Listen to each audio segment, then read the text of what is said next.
За бүгдээ зэрэг ёслоё. 1 2 3. За зэрэг бослоо.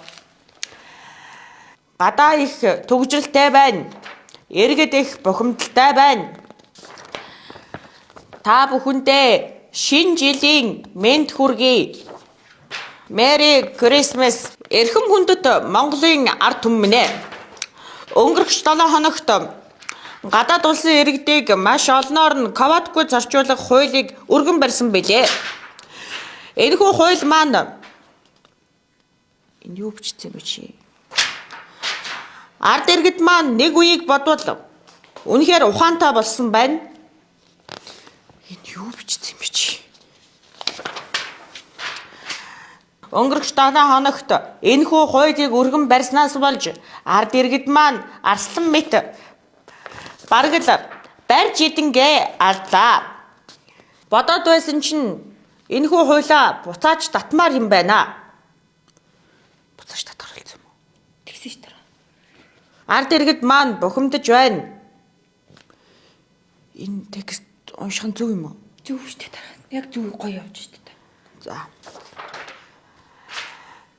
Учир юу вэ гэвэл энэхүү хууль нь үндэсний аюулгүй байдалд ихээхэн нөлөөлөх юм аа.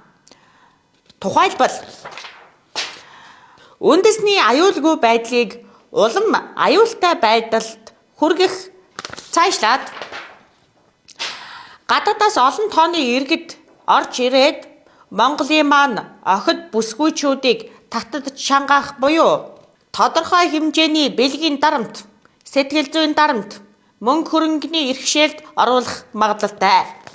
Дараагийн хуулийг өргөн барихдаа бид бүгд хичээн ажиллаж цаашдын хуулиа нэлээд сайн судалж байгаад өргөж байя.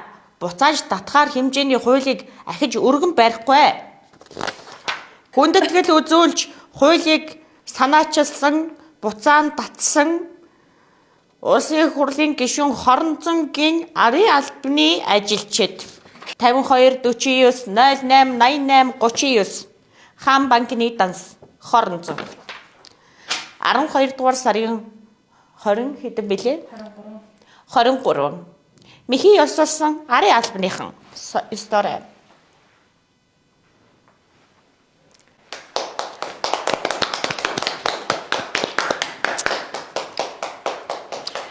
Эрхэм хүндэт Монголын ард түмнэ.